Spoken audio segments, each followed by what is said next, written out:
Andrei Rublev opens up about his emotional struggles on court. During an interview with Eurosport at the Ultimate Tennis Showdown in London last December, Andrei Rublev once again addressed the intense emotions he experiences during matches. The Russian star admitted that controlling his feelings on the court remains one of his biggest challenges. "I'm an extremely sensitive and emotional person. I constantly try to keep my emotions in check and maintain the right mindset." Rublev acknowledged that his inner battles often leave him feeling guilty, making it difficult for him to let go of mistakes. "There are so many moments on the court that make me feel awful, and I struggle to move past them. On top of that, I go through emotional highs and lows, which sometimes cause me to react impulsively. I know other players deal with similar issues, but they seem to handle them better than I do." Unlike some of his peers, Rublev finds it hard to detach from negative experiences in the heat of competition. "When I make a mistake, it eats away at me because I feel such intense guilt.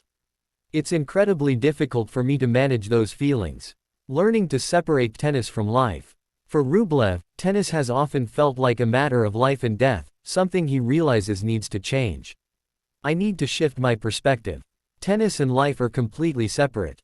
This is just a sport, something I should enjoy. My life isn't defined by it. I had a life before tennis, and I'll have one after it."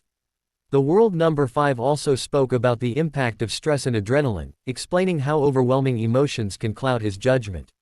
"When you're under immense stress, it spills over. That's the worst feeling. In those moments, you can't see or hear anything clearly, and you don't even think about the consequences of your actions." He admitted that self-destructive tendencies sometimes take over, only for regret to set in later. "Even if I'm harming myself in some way, I just ignore it in the moment. Then, 5 minutes later, it hits me, and I realize what I've done. That's when I really start to feel terrible." The audience's perspective. Rublev also reflected on how spectators perceive his emotional outbursts, pointing out that fans come to matches for entertainment, not to witness personal struggles. "Sometimes, the people watching don't understand or care about what I'm going through. They're here to enjoy the match, to escape from their own problems at home. They don't expect to see a personal crisis unfolding on the court." Despite his ongoing battle with emotional control, Rublev continues to work on finding a healthier balance, aiming to channel his passion into a more constructive mindset.